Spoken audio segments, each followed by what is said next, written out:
पहले पहल तुम्हें जब मैंने देखा, क्या सोचा सोचा इससे पहले, सबसे पहले क्यों न तुम्ही को देखा, क्यों न तुम्ही को देखा।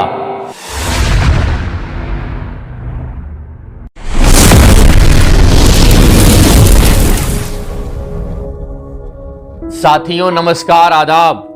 कला, साहित्य और संस्कृति के इस नए मंच पर आपका खूब खूब स्वागत है, अभिनंदन है। पहले पहल तुम्हें जब मैंने देखा, पहले पहल तुम्हें जब मैंने देखा, क्या सोचा सोचा इससे पहले, सबसे पहले क्यों न तुम्ही को देखा, क्यों न तुम्ही को देखा। साथियों, कविता की यह पंक्तियां प्रसिद्ध प्रगतिवादी कवि और हिंदी में सानेट छंद के प्रवर्तक कवि त्रिलोचन शास्त्री जी की है। आपका जन्म 20 अगस्त सन 1917 को उत्तर प्रदेश के सुल्तानपुर जनपद के चिरानी पट्टी नामक गांव में हुआ था। अंग्रेजी साहित्य में एमए करने के बाद सन 1952-53 में गणेश राय इंटर कॉलेज डोभी जौनपुर में आपने अध्यापन का भी कार्य किया था। दिल्ली विश्वविद्यालय दिल्ली में हिंदी उर्दू द्विभाषिक कोश के ऊपर आपका बड़ा ही महत्वपूर्ण कार्य है। निराला जी की तरह आपका जीवन भी घोर अभाव में गुजरा है। खुद की वेदना किस तरह से कविता में अभिव्यक्त हुई है, इसे आप आसानी से हम उनकी कविताओं के द्वारा देख सकते हैं। कविता की ये पंक्तियां कि भीख मांगते हुए उसी त्रिलोचन को देखा कल, जिसको समझे था है तो है ये फौलादी, ठेस सी लगी मुझे क्योंकि यह मन था आदि, नहीं झेल जाता श्रद्धा की चोट अचंचल। साथियों, अक्खड़ और फक्कड़ स्वभाव के त्रिलोचन जी ने अनेकानेक पत्र पत्रिकाओं में संपादन की जिम्मेदारी बखूबी निभाई थी। इन पत्रिकाओं में आज जनवार्ता, समाज, प्रदीप, चित्ररेखा, हंस और कहानी जैसी पत्रिकाएं हैं। कवि केदारनाथ अग्रवाल जी की तरह त्रिलोचन जी को भी अपनी पत्नी जयमूर्ति देवी से खूब प्रेम था। मुझे जगत का प्रेमी बना रहा है प्यार तुम्हारा, कविता में जब वे कहते हैं कि मेरी दुर्बलता को हर कर, मेरी दुर्बलता को हर कर, नई शक्ति नौ साहस भरकर, तुमने फिर उत्साह दिलाया, कर्म क्षेत्र में बढ़ संभल कर, तब से मैं अविरल बढ़ता हूँ, बल देता है प्यार तुम्हारा, बल देता है प्यार तुम्हारा। साथियों, आज पूरा का पूरा हिंदी समाज अपने कवि त्रिलोचन जी जो घटनाओं, सूचनाओं और जानकारियों के चलते फिरते इंसाइक्लोपीडिया के रूप में जाने जाते थे, उनका जन्मदिन मना रहा है। आज इस मंच पर भी हम लोग उन्हें इसी उम्मीद से याद कर रहे हैं, अपने कवि को याद कर रहे हैं, जिस कवि का मान हिंदी साहित्य में अमिट है। साथियों, त्रिलोचन शास्त्री एक किंवदंती पुरुष के रूप में भी बड़े विख्यात थे। डॉक्टर रामविलास शर्मा ने एक जगह लिखा भी है कि वे हिंदी में सबसे अधिक पैदल चलने वाले लेखकों में से एक थे। उनके पैदल चलने पर कई कई किस्से प्रचलित थे, जैसे वह अपने शहर सुल्तानपुर से बनारस रेल की पटरी पकड़कर पैदल चल दिए थे। वे दिल्ली के विशाल भूगोल को अपने पैदल से कई कई बार नाप चुके थे, या निराला जी के मिलने के लिए, या निराला जी से मिलने के लिए एक शहर से दूसरे शहर तक पैदल चले जाते थे।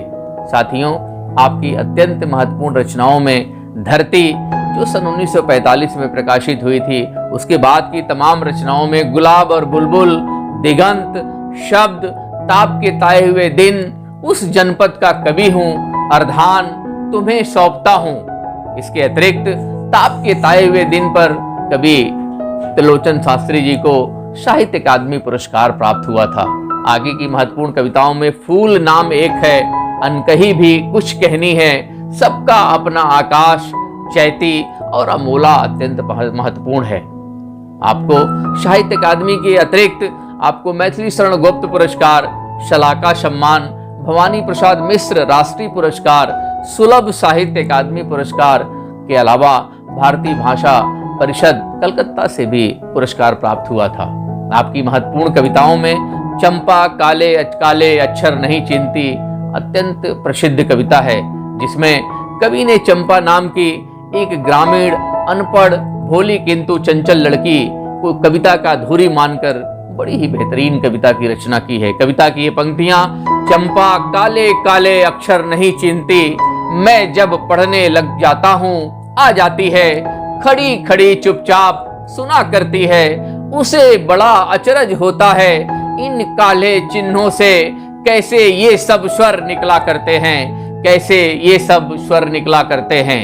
चंपा सुंदर की लड़की है, सुंदर ग्वाला है, गायें भैंसे रखता है, चंपा चौपायों को लेकर चरवाही करने जाती है, चंपा चौपायों को लेकर चरवाही करने जाती है। साथियों, त्रिलोचन ग्राम्य संवेदना के एक बड़े कवि के रूप में जाने जाते हैं। उनकी कविताओं में ग्रामीण जीवन की एक एक चीजें खूब निथर कर हमें देखने को मिलती है। इसलिए कवि बाबा नागार्जुन ने उन्हें ग्रामात्मा का कवि कहा है। एक बड़ी महत्वपूर्ण कविता कि धूप सुंदर धूप में जगरूप सुंदर, धूप सुंदर धूप में जगरूप सुंदर, सघन पीली उर्मियों में बोर हरियाली, सलोनी झूमती सरसों प्रकंपित बात से अपरूप सुंदर, धूप सुंदर धूप में जगरूप सुंदर। साथियों, प्यार त्रिलोचन की एक अन्य महत्वपूर्ण कविता है, जिसकी पंक्तियां कि जब भौरे ने आकर पहले पहल गाया, जब भौरे ने आकर पहले पहल गाया, कली मौन थी नहीं जानती थी वह भाषा, इस दुनिया की कैसी होती है अभिलाषा, इस दुनिया की कैसी होती है अभिलाषा। भाषा के प्रति त्रिलोचन एक बेहद सजग कवि के रूप में हमें देखने को मिलते हैं। अंग्रेजी का सानेट त्रिलोचन का प्रिय छंद रहा है, परंतु इसे उन्होंने हिंदी की मातृक छंद रोला की लय में ढालकर एक नया रूप दे दिया है।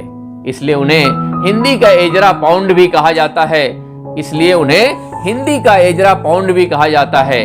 और उनके बड़े मन पसंदीदा कवियों में गोस्वामी तुलसीदास जी बड़े ही उनको प्रिय थे। साथियों, त्रिलोचन की कविता के पास अगर हम जाते हैं तो देखते हैं कि जैसे एक खाटी किसान से हम भेंट कर रहे हों। वह ऊपर से भले ही वह किसान बड़ा ही सीधा दिखाई देता हो, विपन्न दिखाई देता हो, लेकिन जिस तरह से उसको मिट्टी के मर्म के बारे में, मौसम की तासीर के बारे में, हवाओं के तेवर के बारे में पता रहता है, उसकी तरफ किसी पंडित को भी पता नहीं चलता है। साथियों, उस जनपद का कवि हूँ कि यह पंक्तियां कि उस जनपद का कवि हूँ जो भूखा दुखा है, उस जनपद का कवि हूँ जो भूखा दुखा है, नंगा है अनजान है, कला नहीं जानता, कैसी होती है क्या है वह नहीं मानता, कविता कुछ भी दे सकती है, कविता कुछ भी दे सकती है। कुल मिलाकर त्रिलोचन जीवन के सबसे बड़े कवियों के गान करने वाले कवि हैं। उनकी कविताएं अत्यंत सरस और अर्थगर्भित हैं। इसलिए हिंदी की प्रगतिशील कविता पे जब भी बात होती है तो हम त्रिलोचन के बिना उस पर पूरी बात नहीं कर सकते। अपने इस जन कवि को याद करते हुए त्रिलोचन की ही पंक्तियों में, जिसमें त्रिलोचन ने अपने को जन सामान्य से जोड़कर पूरी तरह से एक कर दिया है। कविता की ये पंक्तियां, छूछा पेट काम तो नहीं करेगा, छूछा पेट काम तो नहीं करेगा, मुझे आपसे ऐसी आशा न थी, आप ही कहें क्या करूं, खाली पेट मरूं, कुछ काम करूं कि चुप रहूं। क्या अच्छा है जीवन, जीवन है प्रताप से, जीवन जीवन है प्रताप से, स्वाभिमान ज्योतिष्क लोचनों में उतरा था, वह मनुष्य था इतने पर भी नहीं मरा था, वह मनुष्य था इतने पर भी नहीं मरा था। साथियों, कविता की इन्हीं पंक्तियों के साथ आपको पुनः एक बार कवि त्रिलोचन के जन्म दिवस की ढेर सारी शुभकामनाएं, और उम्मीद करता हूं कि आप इस कविता को, इनकी कविता को सुनेंगे और अधिक से अधिक लाइक, शेयर और सब्सक्राइब करेंगे। इन्हीं शब्दों के साथ बहुत बहुत शुक्रिया, बहुत बहुत धन्यवाद।